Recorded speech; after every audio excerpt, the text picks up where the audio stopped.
different approach to this. I think there were about 10 questions came in for this, but I took a few of them together and kind of stitched them into a narrative. It's pretty interesting to see how much overlap there is between the questions that people are asking. So try to build a little bit of a story around the couple of questions that kept coming up. And I'll just go through this, and then, 10, 15 minutes or so, we can, there's another couple of people joining. I need to make sure that I catch everybody on their way in, but I'll run through these, reiterate the questions that people asked, and then when we get to the end, we can come back and chat and talk over anything.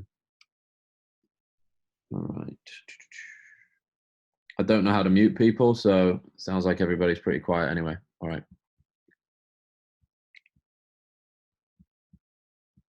Cool. So one of the first questions that came in was this.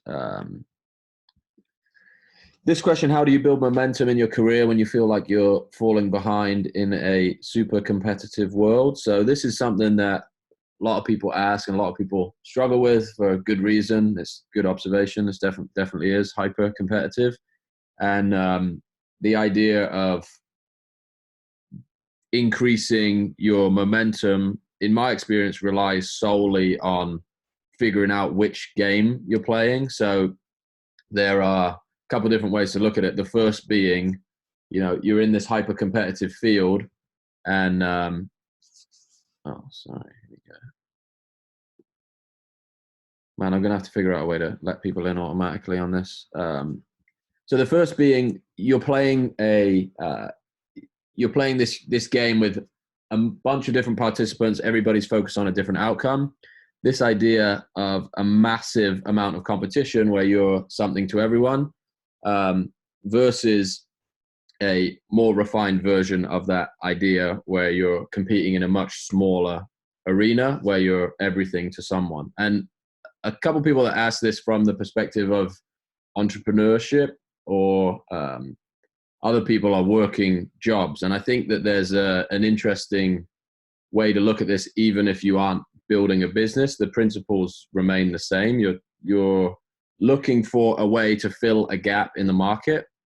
And the idea here being, regardless whether or not you're building a business or you're building your reputation within a firm, building your reputation within someone else's business, there's always a gap, whatever the market might be, that you can fill. And more often than not, it's pretty easy to find this based on what other people aren't prepared to do or what other people aren't doing.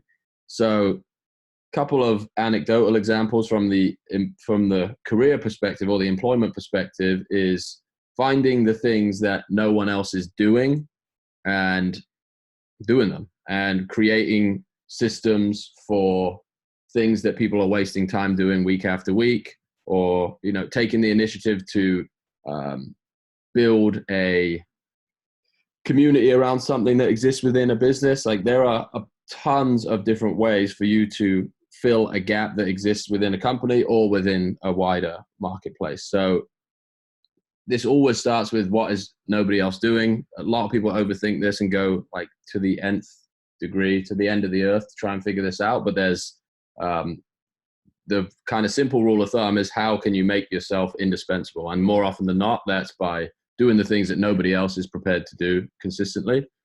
If you haven't read it, I really recommend reading Linchpin by Seth Godin. The concept of a linchpin is essentially this, tiny mechanical component that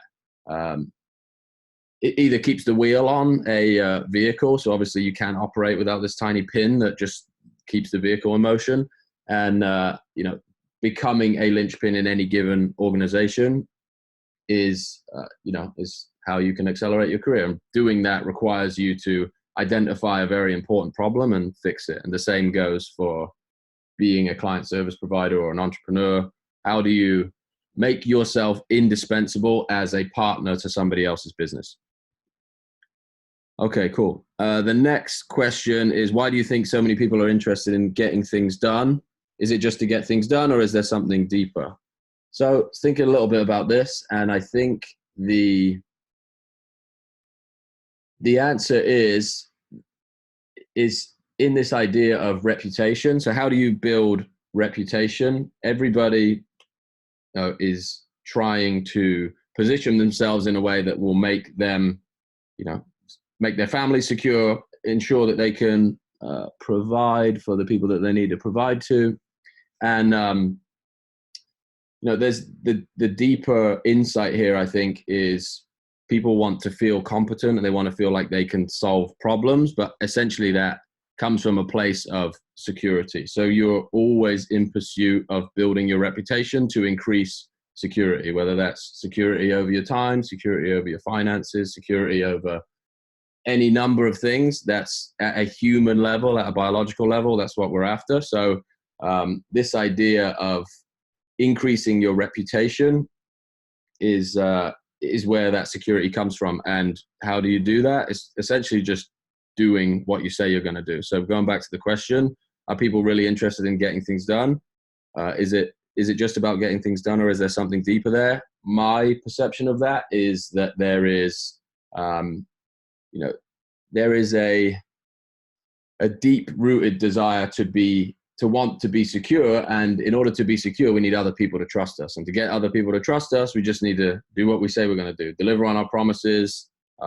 When we claim that we are capable of something, we then go and deliver or over-deliver on what we promised. And security compounds, reputation compounds as a result of those kept promises.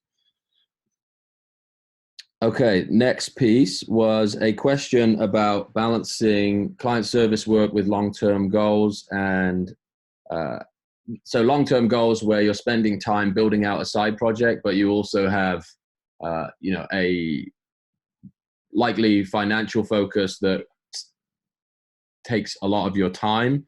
And the way I think about this is, how do you use the little time you have outside of the time you're spending delivering client work to create more free time? And the way I think about this is by building these systems. So this is a kind of a looping statement that I wrote just before getting on the phone.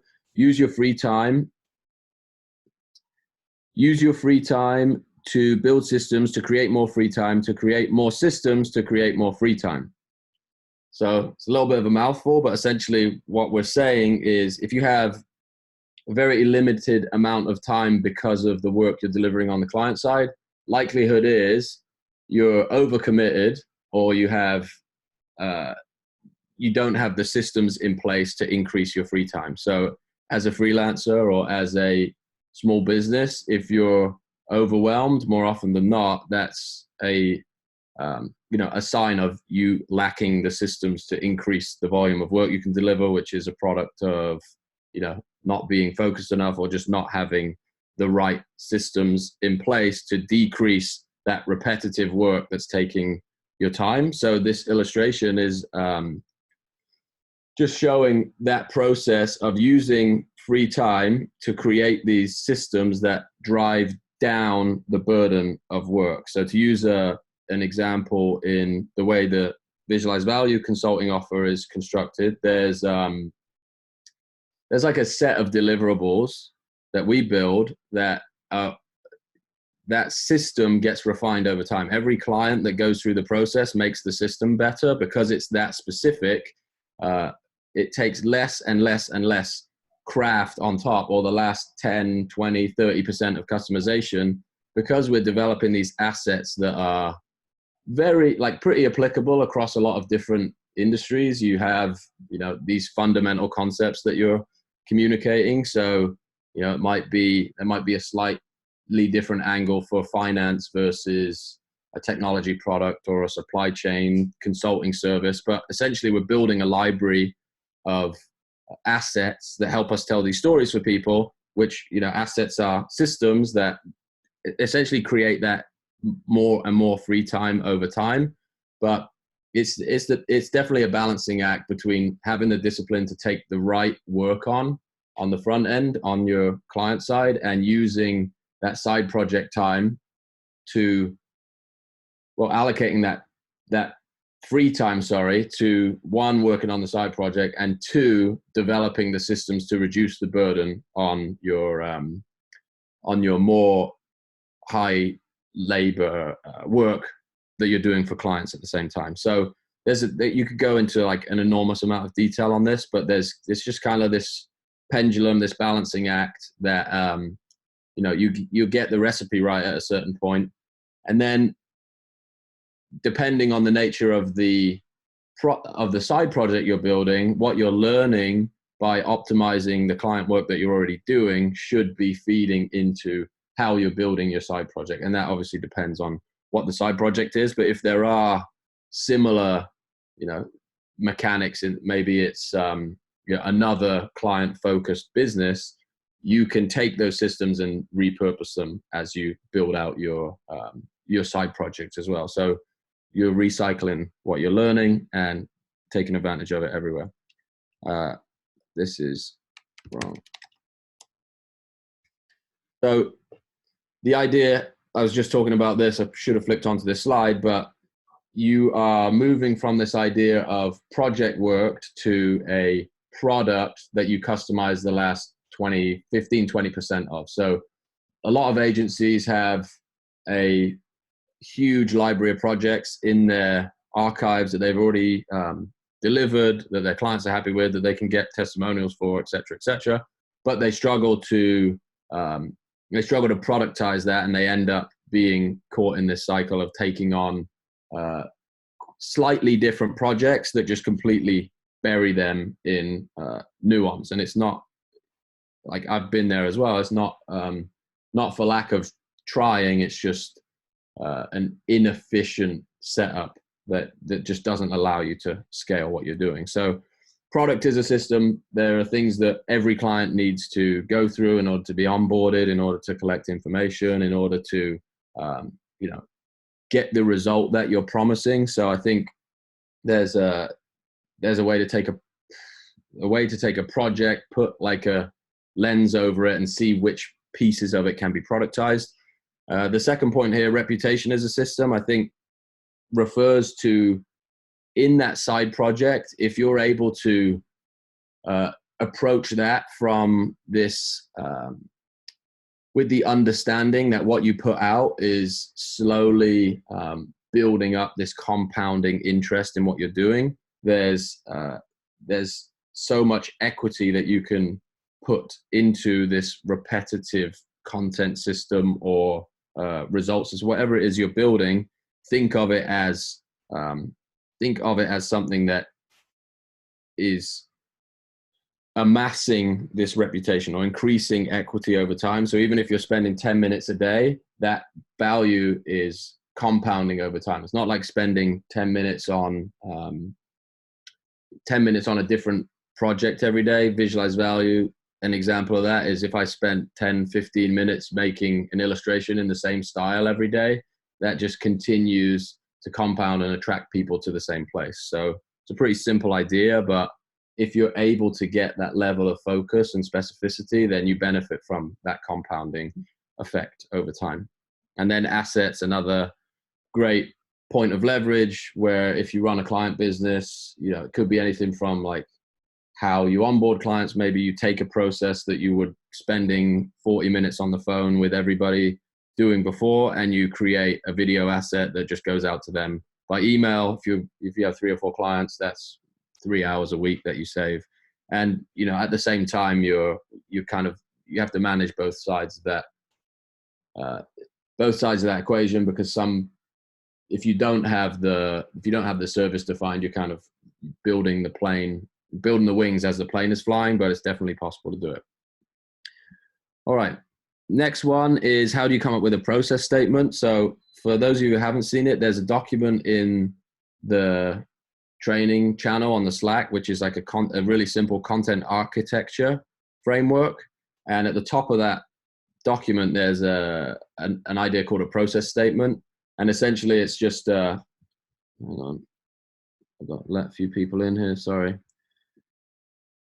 So at the top of that document, there's a process statement, and what that does is really just encapsulates what you do as a as a company, as an individual, however you want to frame it, but it's there to remind you of,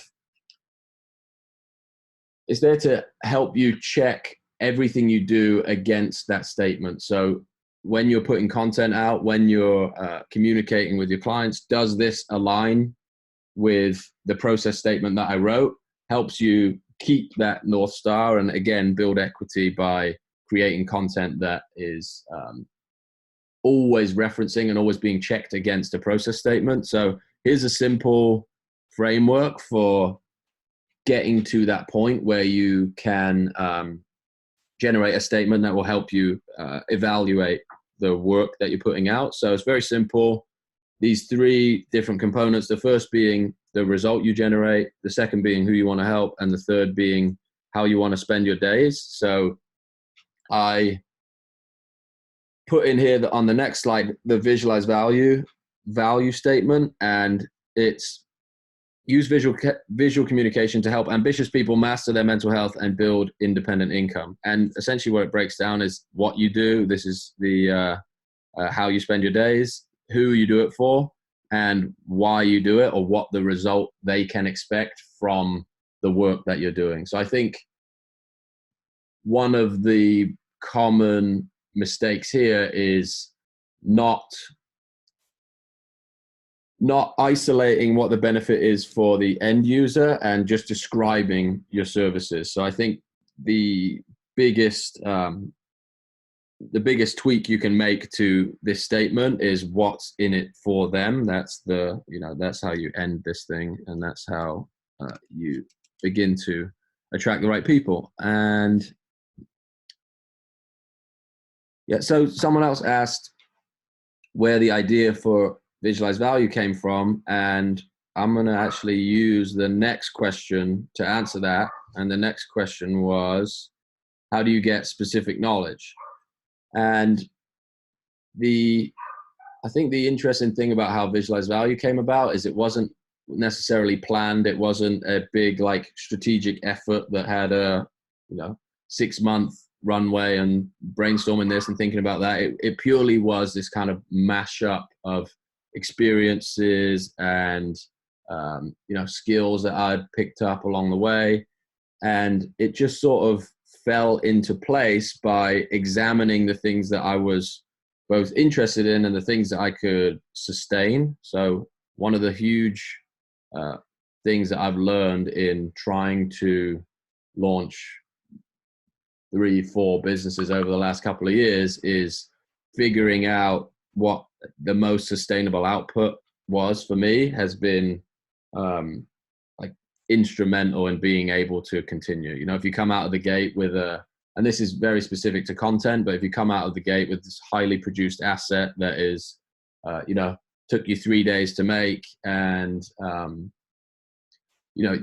a bunch of production resources, and in order to plan another one, you need to spend 2, 3, 4 weeks. Just the speed at which the internet kind of churns through information, it's just not, it's just too much friction to rely on content as your mechanism for generating new business. So the idea for VV came from me wanting to get in touch with the type of people that would appreciate visualize value as a consulting service. So instead of showing them a case study of somebody else's business as it had been through that process, because it's kind of irrelevant to them. It doesn't resonate because they don't experience that epiphany of oh my God, I never knew that about a supply chain. They don't care about that. So the idea was, how can you take concepts that are going to spark this epiphany in people and demonstrate the value of the product without it being this hyper specialized and specific case study. So it's just a combination of all those different things, and an interest in philosophy, an interest in graphic design and finance. And this illustration on the last slide here is really how I think about how that came together. So you have all these circles of of experiences, of jobs that you've held, of people that you know, of skills that you have. And it is this kind of confusing mess of stuff. And when you start to layer those on top of each other and have this focal point and start to, strip out the overlap and just get to this really concentrated version of the highest value, it's like a concentrate or a syrup is how I imagine it. It's like, how can you really, really distill all of your experiences and skills into a format that you can create sustainably? So that's been how I've managed to do this for a year. And there's been plenty of other examples where I've had a great idea, started, done a couple of weeks of it, and then just kind of ran out of steam because it didn't align with the things that I have built skills for and have an interest in. So that might be an abstract answer, but hopefully that is a little helpful in explaining where it came from and where it's going. Oh, I've got someone else waiting here. So I am unsure how I can open this up for questions without just unmuting everybody. But maybe if you have a question, throw it in the chat and then I can maybe individually unmute you. But otherwise, thank you very much for listening. Hopefully, and feedback on this format is very welcome and encouraged, because this is obviously the first time doing anything like this.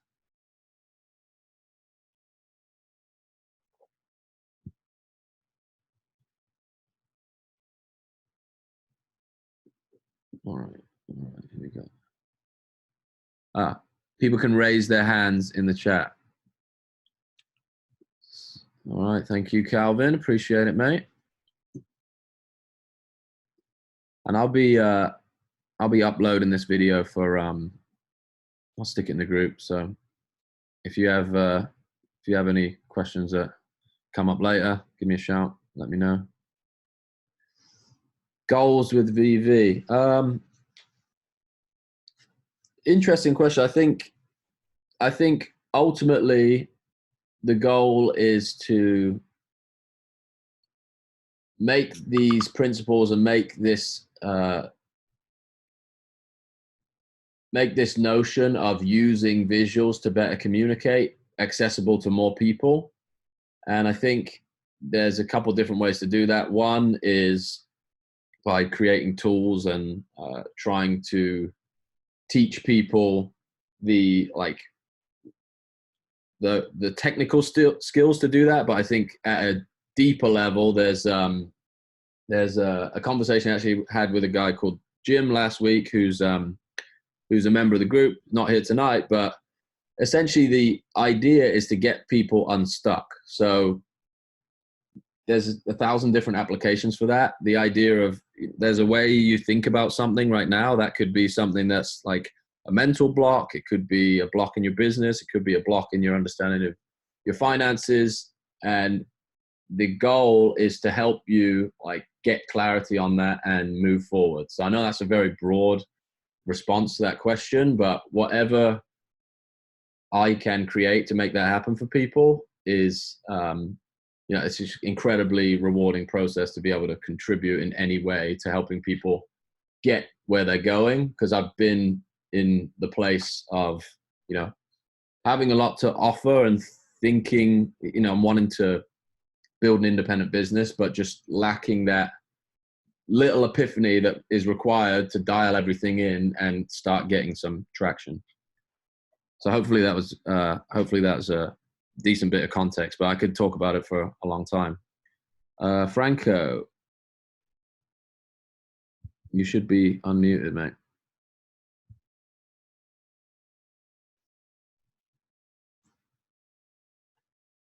Franco?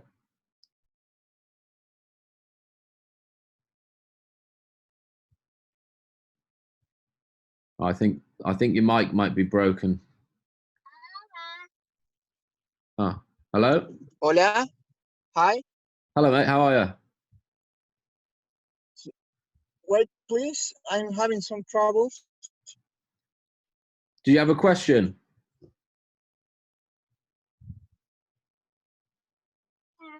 Wait, yeah, probably try with someone else. I tried to raise my hand Oh, no once worries, mate. more because it's not working. Yeah, type it in the chat if you can. Thanks, mate. All right, Isaac, how can I know the center of my circle of competence and when should I be very specific? All right, good question. I think there's a process, like there's a lot of introspection that goes into this process. I think obviously the answer is nuanced depending on how old you are. I don't know how old you are. I think what came to me was a result of kind of collecting experiences over a period of time, and I did not have the expectation that all of this would fall into place until I would say very late, 8-9 years into what I was doing. And I'm kind of coming into this later than I know a lot of people in this community have like had an internet connection for 20 years and are still 10 years younger than I am. And I think there's an interesting dilemma, especially with the internet, where you're exposed to so much information and so many images of people that have or supposedly have things figured out, that you come under the assumption that you will slot right into that group simply because you also have an internet connection and you have access to this information. But the truth of my experience, at least, was this is just a gradual locking in place of all of these different experiences and people that I'd met, and definitely following my not necessarily my passion, but my skill set, the things that I found myself, to go back to this slide, the things that I found myself providing value in different places over the years have slowly sort of become a skill set that I can now provide on my own. But there's definitely I think it's difficult to rush this stuff is, I guess, the TLDR answer. I would not look down on anybody that hasn't figured this out for lack of experience. So I think get out there, try stuff, take a piece of an element of something that you enjoyed, do something else. There's something else you'll figure out that you'll enjoy from somewhere else. And it's the combination of those unique experiences that make you uniquely positioned to help people. So I don't want to give a cop-out answer, but I think it's a product of experience. And I know there are a bunch of people on the internet that will tell you that you can figure it out by filling out a worksheet or reading a book. And a lot of times you can find momentary traction doing things like that. But I really believe in the amount of value you get from going out, working with people, solving problems that aren't necessarily like the most incredible. And I mean, at the start of your career, you're not going to get the opportunities to solve the most incredible problems in the world. And that's a good thing, I think. Like combining the things you learn from all of these different places creates that unique position and value over time. Hopefully that makes help. Okay, so the team is me and my wife, and we have a intern in Chicago. We're in New York. And the process has been pretty fluid up until about 3 or 4 months ago. So the all of the front end graphics on social and the Instagram and Twitter stuff is really just 20-30 minutes a day of sketching. If there's a break between client work when we begun, that was really, and 20-30 minutes is way under. I mean, what, 2-3 hours a day, something like that. 2-3 hours a day of, and back then I was doing 6-8 pieces a day. And then over time, after that picked up, that's when we got a couple of the consulting gigs started coming in. People see that on the front end and understand the, kind of see the picture themselves a little bit in that image, so they could see how valuable it was to illustrate a concept visually. And then that became a way for us to meet people that needed help with, I can show you a couple things here, that needed help with their visualizing their process. So here's a good example of that. So these guys are a logistics company, and this is taking some of those principles from within Visualize Value and putting it into a story that explains how business works. So I'll just show you this one quick example. They are a logistics company, but all of the competition in the market is positioned the same as them, but they don't do anywhere near as much as these guys do. They're super high integrity, incredible results. But they've really struggled to position themselves against big names like DHL, FedEx. Just very, very tough to get into those markets. So they need a really compelling story to tell. So essentially, hopefully you'll recognize some of the visual approach here. It's using these visual metaphors to convey those differences between them and their competition, and then start to explain things like, how their warehouse is organized and what difference that makes to the cost of working with them versus their competitors. So there's a bunch of different stuff in here, but essentially how these relationships work are get on the phone with the principal CEO of the business, get them to empty their brain. And normally it's just completely, it's all over the place. There's so much information, but distilling that down is a really valuable process for them. Not only distilling it down and turning it into compelling language, but making this visual story that they can make sense of, and their clients can make sense of. And then I'll just show you one other thing. The process for the social visuals is far less glamorous and organized. This is just a huge sketch document where just come in here and when inspiration strikes, just copy an artboard and build something. So hopefully that gives a little bit of insight into the back end of the process.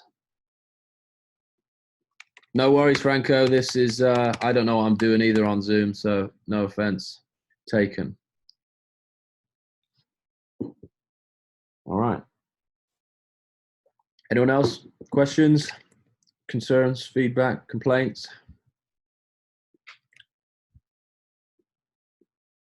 All right. Purpose. This is an interesting one, Franco. I think the word purpose has been, let's say commercialized, I think maybe is a good word for it, but there's a great quote by a guy called Scott Galloway, who was, I think, a professor of business at NYU. And he says, and this is not purpose, admittedly, now I'm recalling it, but he says, people who tell you to follow your passion are already rich. And there's, I think, some very interesting suggestions being made in that statement. The idea that purpose out of the gate, especially for people that don't have a ton of experience, is this like wildly fulfilling and, fulfilling is the wrong word.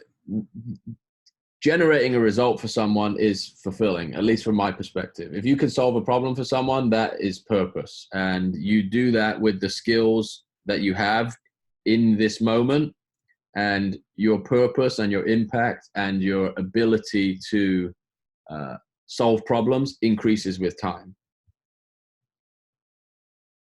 How's that? So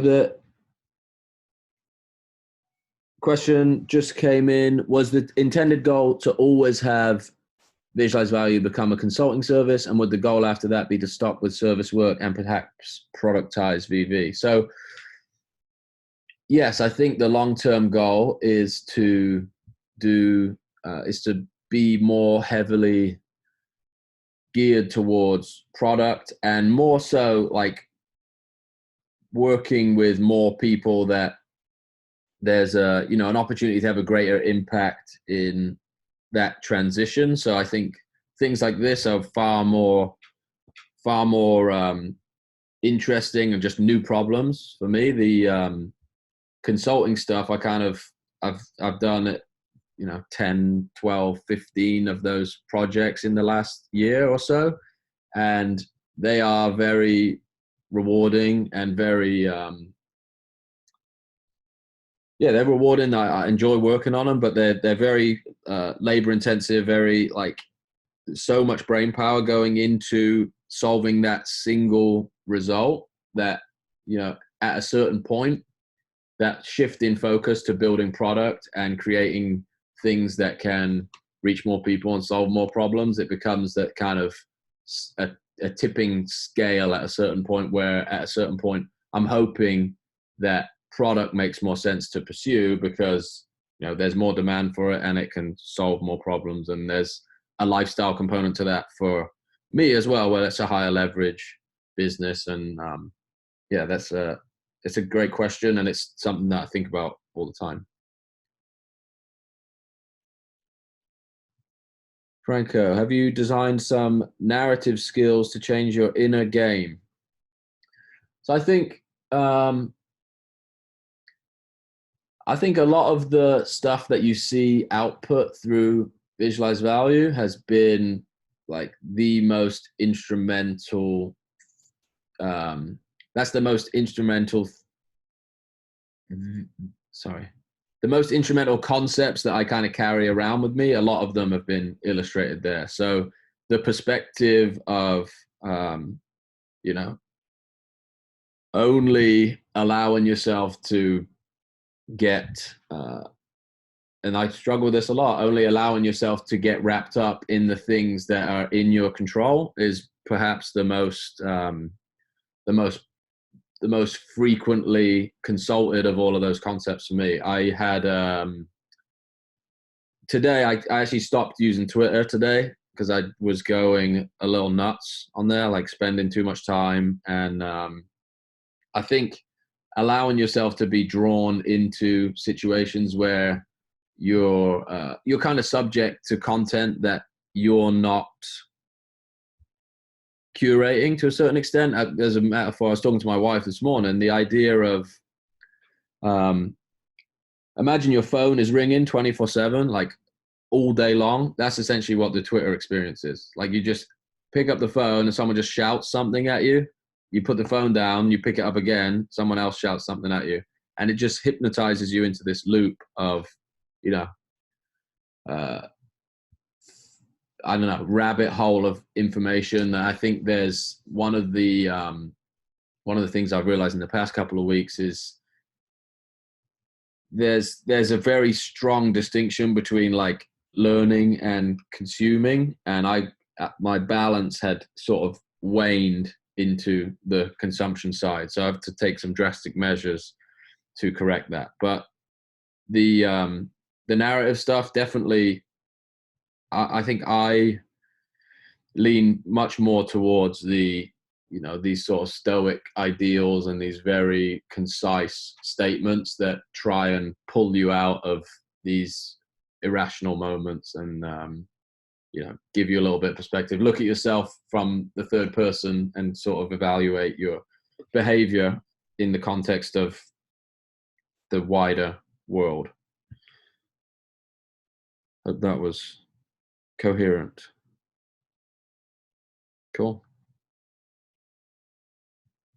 All right, well, no, if there's no more questions, we can wrap it up early. Oh, you mentioned focusing your skills where they're layered on top of each other. I'd love to know how you see your core skills and what those are and how you built those skills. Cool, great question. I think I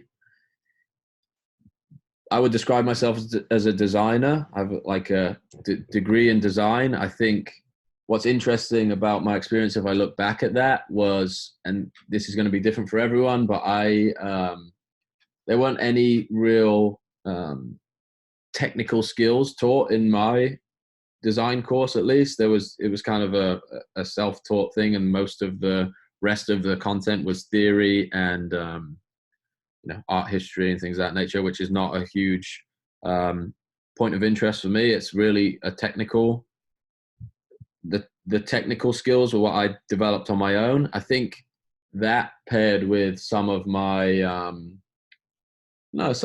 just interests and patterns of thinking. I think thinking systematically is something that I value, and that took me into a different type of design career, I think. So building design systems as opposed to making things look a certain way. And that, like, this is the first time I'm saying this out loud, so please excuse if I'm rambling, but the idea of pairing design with this systematic thinking and then being introduced to the advertising industry sort of taught me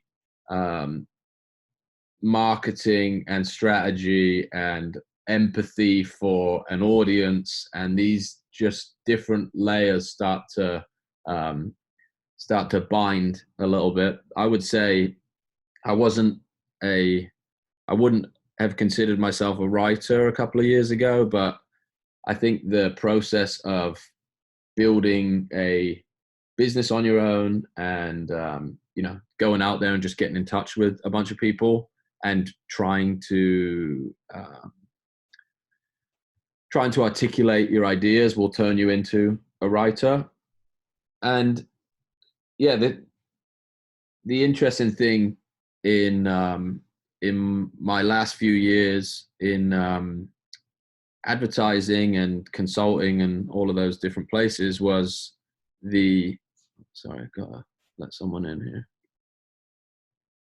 The interesting thing in the last few years was actually started to drift more towards the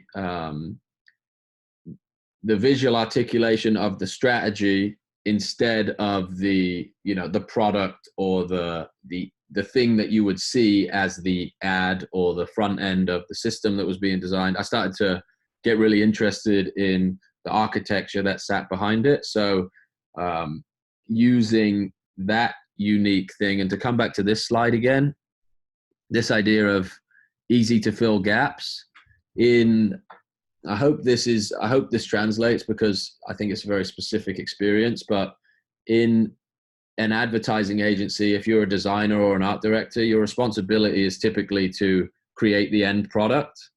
And that's how you get evaluated, and that's how people compete, to go back to this slide.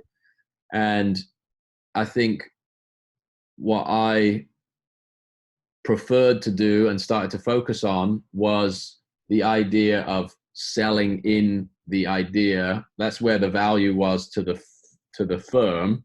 So how can I create better assets to sell the idea itself? So I put a ton more time into articulating what the strategy was, the pitch, I could show you guys a bunch of stuff another time. All these different frameworks to help clients understand how to speak to customers and all the different content angles that they could play with, and just taking all these different skills and trying to find what a company wasn't doing and just forcing the skills that I had to solve that problem. Does that help? Does that make sense? Cool. Yeah, I'm gonna get I'll get the camera thing working for next time. I think, I don't know if Zoom is the right solution for this or what, but yeah, it was really fun. I really appreciate you guys coming in and spending your evening getting involved in this. And yeah, it's raw, so we'll figure out the format, but I greatly appreciate it. And I'll put this recording up. And yeah, if you've got any questions afterwards, or you want something to be added to the next one, I'll get another questionnaire out. Thank you guys. I really appreciate it. Bye-bye.